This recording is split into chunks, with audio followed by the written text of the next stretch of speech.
Assalamualaikum warahmatullahi wabarakatuh. Apa kabar semuanya? Hari ini saya akan mengulas latihan soal yang telah kalian kerjakan pada minggu lalu, yaitu tentang integrasi nasional. Mari kita lihat kembali soal-soalnya. Soal nomor 1, pembauran hingga menjadi kesatuan yang utuh atau bulat, atau penyatuan berbagai kelompok budaya sosial ke dalam kesatuan wilayah dan pembentukan suatu identitas nasional disebut A. Integrasi horizontal, B. Integrasi vertikal, C. Integrasi kebudayaan, D. Integrasi wilayah, dan E. Integrasi nasional. Jadi ini adalah pengertian dari integrasi nasional, karena ini pembauran menjadi kesatuan yang utuh atau bulat ya, atau dari berbagai kelompok sosial kemudian menjadi satu ke dalam kesatuan wilayah. Nah, ini disebut sebagai integrasi nasional. Jadi jawabannya adalah yang E ya, integrasi nasional. Nomor 2, pada dasarnya integrasi nasional mengandung arti penyatuan berbagai kelompok budaya dan sosial dalam kesatuan wilayah nasional yang membentuk suatu identitas nasional. Hal tersebut merupakan konsep integrasi nasional secara A. Politis, B. Yuridis, C. Sosiologis, D. Antropologis, dan E. Legal formal. Jadi kemarin itu dibedakan menjadi dua ya, konsep integrasi nasional secara politis dan integrasi nasional secara antropologis. Untuk ini pengertian pada soal ini yaitu mengandung arti penyatuan berbagai kelompok budaya sosial dalam kesatuan wilayah nasional. Kemudian membentuk suatu identitas nasional ini adalah dalam artian politis.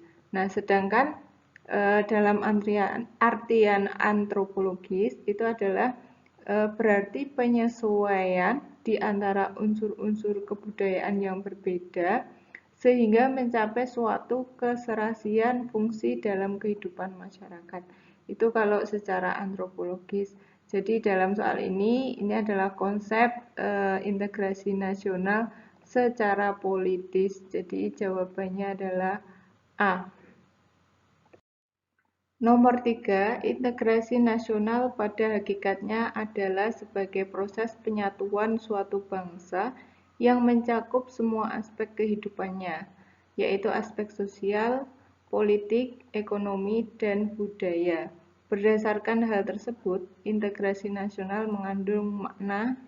Jadi ini yang perlu digarisbawahi adalah mencakup semua aspek kehidupan, yaitu sosial, politik, ekonomi, dan budaya. Nah, ini maknanya integrasi nasional itu bagaimana gitu.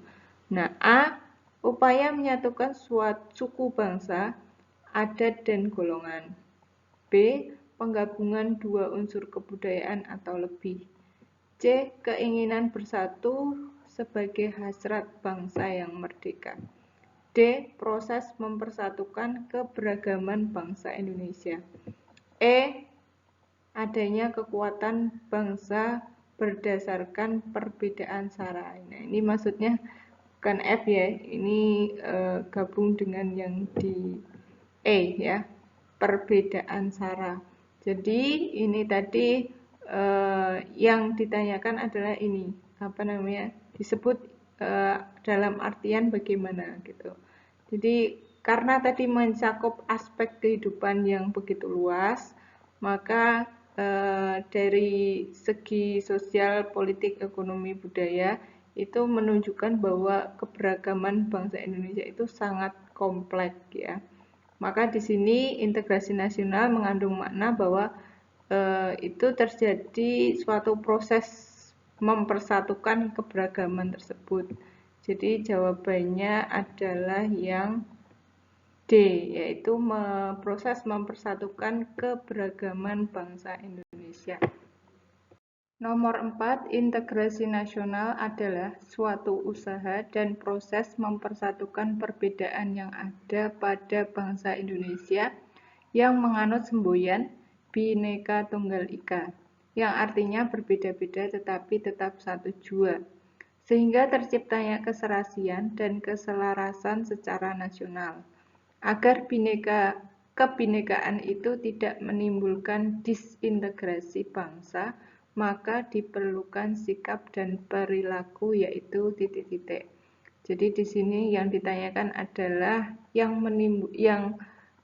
ini agar tidak menimbulkan disintegrasi ya. Disintegrasi itu artinya memecah persatuan. Nah, yang A, membanggakan kebudayaan bangsa Indonesia yang berbeda. Nah, kemudian B, menghargai perbedaan sebagai suatu rahmat dari Tuhan Yang Maha Esa. C, mengagungkan bangsa dan negara dan merendahkan bangsa lain. D, membanggakan suku bangsa yang memiliki keanekaragaman budaya. Dan E, menghargai kekayaan bangsa Indonesia yang tidak dimiliki bangsa lain. Jadi di sini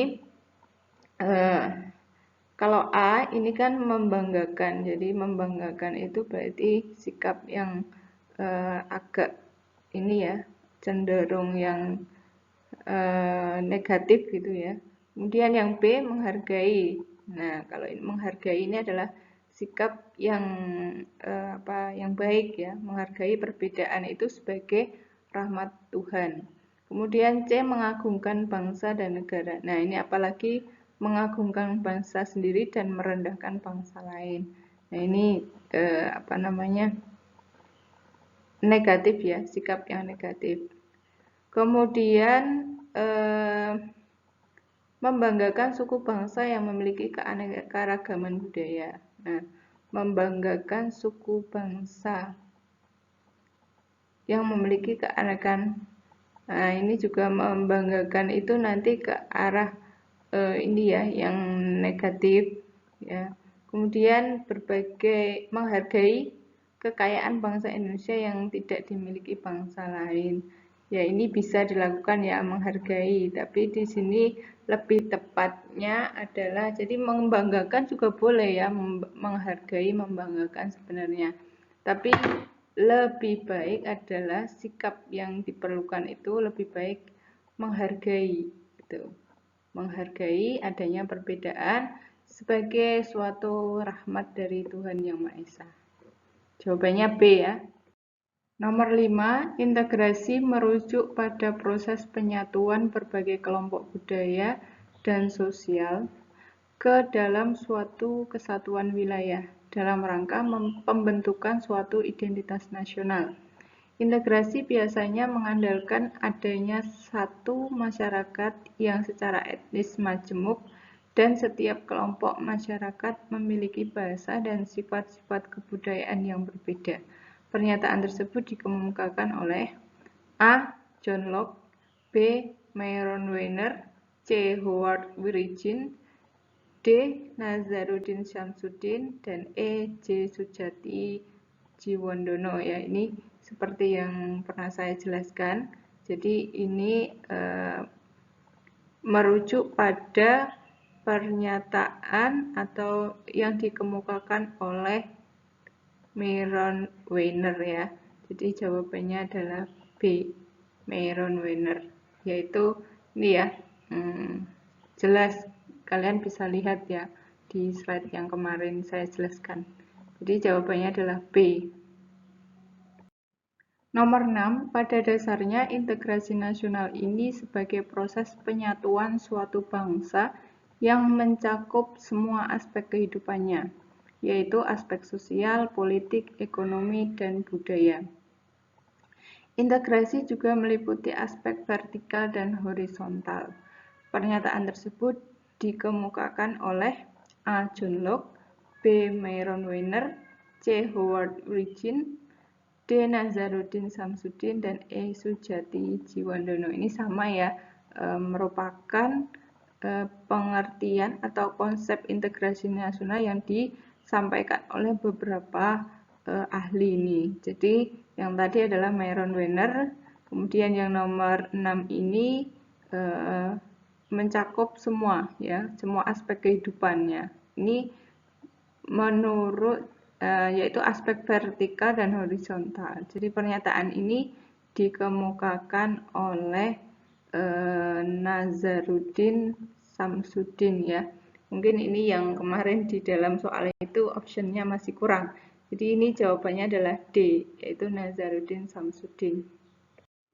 Nomor 7, momentum yang merupakan konsensus nasional yang merupakan konsep integrasi bangsa Indonesia menjadi suatu bangsa yang resmi dan berdaulat. Ya, ini merupakan konsensus, itu adalah kesepakatan. Nah, ini yang mana? A. Proklamasi Kemerdekaan 17 Agustus 1945. B. Sumpah Pemuda tanggal 28 Oktober 1928. C. Penetapan Pancasila pada tanggal 17 Agustus 1945. D. Penetapan Undang-Undang Dasar Negara Republik Indonesia tahun 1945 pada tanggal 17 Agustus 1945. Dan E. Dimasukkannya burung Garuda sebagai lambang negara Republik Indonesia. Jadi ini konsensus momentum penyatuan ya, menyatukan atau integrasi bangsa itu disepakati itu pada ini Sumpah Pemuda ya, momentum yang merupakan konsensus nasional. Ini adalah Sumpah Pemuda. Jadi ketika itu terjadi suatu semacam integrasi, penyatuan dari berbagai kelompok ya, yang menyatakan sebagai Jong Java, Jong Sumatera, Jong Celebes dan sebagainya itu. Nah, momentum itu merupakan suatu momentum kesepakatan yang yang dilakukan oleh para pemuda di Indonesia. Jadi itu dijadikan sebagai suatu momentum ya, dan diperingati sebagai Hari Sumpah Pemuda pula. Jadi jawabannya adalah B. Sumpah Pemuda pada tanggal 28 Oktober 1928. Di bawah ini merupakan pernyataan yang menunjukkan hubungan antara integrasi nasional dengan pelanggaran hak dan kewajiban. Ini nomor selanjutnya ya tadi. Nah, hubungan antara integrasi nasional dan pelanggaran hak dan kewajiban. Oke. A. Pelanggaran hak akan menyebabkan terjadinya disintegrasi sehingga orang yang haknya dilanggar kemungkinan tidak akan menjalankan haknya. Jadi, adanya pelanggaran hak itu menyebabkan disintegrasi. Ya. Kemudian, orang yang haknya dilanggar tidak akan menjalankan haknya. Haknya itu bukan dilanggar ya.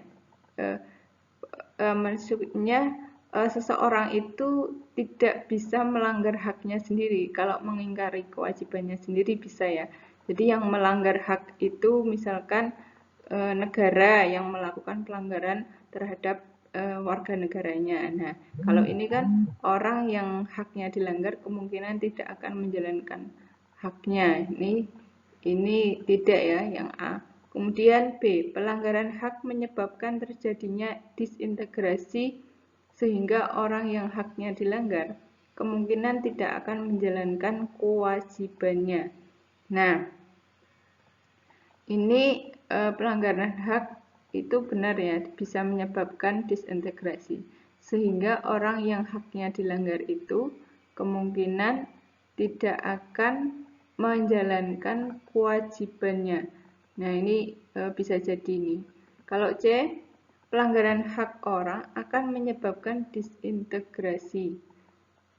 Nah, bisa jadi karena orang yang haknya dilanggar berarti tidak akan menjalankan kewajibannya. Nah, berarti tidak akan menjalankan kewajibannya. Bisa jadi nanti kita bedakan ya. Kemudian pelanggaran kewajiban orang akan menyebabkan terjadinya disintegrasi, sehingga orang yang kewajibannya dilanggar kemungkinan tidak akan menjalankan haknya. Pelanggaran kewajiban orang bukan pelanggaran, kalau kewajiban itu adalah pengingkaran, ya. Kalau kewajiban itu tidak dilanggar tapi diingkari. D ini tidak, ya. Kemudian E, pelanggaran kewajiban orang akan menyebabkan terjadinya, ini juga pelanggaran kewajiban itu. Jadi tidak masuk, ya. Kalau kewajiban itu pengingkaran tadi, ya. Nah, kalau yang kita bedakan berarti yang masuk itu B dan C, ya. Jadi kita bedakan, kalau B itu pelanggaran hak menyebabkan terjadinya disintegrasi. Kalau C pelanggaran hak orang akan menyebabkan terjadinya disintegrasi. Nah, karena orang yang haknya dilanggar berarti tidak akan menjalankan kewajibannya. Nah, ini kan hubungan sebab akibat, ya, sebenarnya. Bukan, kalau ini kan akibat sebab gitu. Kalau B, nah ini kalau yang B, pelanggaran hak menyebabkan terjadinya disintegrasi sehingga orang yang haknya dilanggar kemungkinan tidak akan menjalankan kewajibannya. Ya, ini yang betul B ini, ya. Jadi pelanggaran hak itu bisa menyebabkan disintegrasi. Jadi orang yang haknya dilanggar kemungkinan tidak akan menjalankan kewajibannya. Misalkan ini terjadi pelanggaran hak terhadap warga negara terkait bansos, misalkan ada yang tidak dapat bantuan sosial. Nah, kemungkinan orang yang haknya dilanggar itu tidak akan menjalankan kewajiban ya terhadap negaranya, ya. Gitu. Jadi jawabannya adalah B. Kemudian nomor 9, ya, ini tadi nomor 8. Di bawah ini yang bukan merupakan faktor pendukung tercapainya integrasi nasional adalah. Jadi yang ditanyakan adalah faktor pendukung. Kemarin saya jelaskan ada pendukung, ada pendorong, ya, ada faktor penghambat. Nah, yang pendukung, yang bukan, ya, berarti yang bukan pendukung integrasi nasional itu yang mana? A. Adanya tekad serta keinginan untuk bersatu di kalangan bangsa Indonesia. B. Adanya rasa senasib dan seperjuangan yang diakibatkan oleh faktor sejarah. C. Adanya semangat persatuan dan kesatuan bangsa, bahasa, dan tanah air Indonesia. D. Adanya ancaman dari luar yang menyebabkan munculnya semangat nasionalisme di kalangan bangsa Indonesia. E. Adanya ideologi nasional yang tercermin dalam simbol negara, yaitu Garuda Pancasila dan semboyan Bhinneka Tunggal Ika. Jadi pendorong itu yang mendorong gitu, ya. Kalau mendukung itu yang mendukung gitu, ya. Jadi kalau A ini masuk, ya, pendukung, ya, yang mendukung karena adanya keinginan untuk bersatu. B ini juga pendukung. C ini semangat persatuan juga pendukung. Kalau D ini baru ini adalah faktor pendorong. Karena adanya ancaman dari luar, maka ini mendorong semangat bangsa Indonesia untuk mencintai tanah air dan bangsanya gitu. Dan E adanya ideologi nasional, ini juga pendukung. Jadi jawabannya adalah D, karena yang bukan merupakan faktor pendukung. Nah, ini D ini adalah faktor pendorong. Terakhir, soal nomor 10. Upaya yang dapat dilakukan untuk mencapai integrasi nasional dapat dilakukan dengan cara A. Menjaga keselarasan antar budaya. B. Menjaga keselarasan antar kelompok masyarakat tertentu. C. Menjaga keserasian antara masyarakat dan pemerintah yang berkuasa. D. Menjaga keserasian antar internal budaya dalam kelompok masyarakat tertentu. Dan E. Menjaga keserasian dan keselarasan antar penganut agama dalam kelompok masyarakat. Ini bisa ya, upaya yang dilakukan. Kemudian B ini karena ini ya adanya masyarakat tertentu ini ya yang membuat ini, berarti hanya masyarakat tertentu saja. Kemudian menjaga keserasian antar masyarakat, nah ini pemerintah yang berkuasa, berarti hanya dengan pemerintah yang berkuasa. Kemudian menjaga keserasian antar internal, nah ini ada antar internal budaya dan masyarakat tertentu ini ya. Kemudian menjaga keserasian dan keselarasan antar penganut agama dan kelompok masyarakat. Antar penganut agama dalam kelompok masyarakat. Keserasian dan keselarasan. Nah, ini yang lebih tepat adalah yang A, menjaga keselarasan antar budaya gitu. Keserasian, kalau yang E ini karena ini nih dalam kelompok masyarakat ini kan ada kelompok itu kan merujuk pada suatu ini aja, suatu kelompok tertentu gitu. Ini seperti ini ada tertentu yang jadi ada pengecualian untuk apa, untuk kelompok apa, untuk masyarakat apa, untuk yang berkuasa. Jadi ini lebih tepatnya adalah yang A, yaitu menjaga keselarasan antar budaya.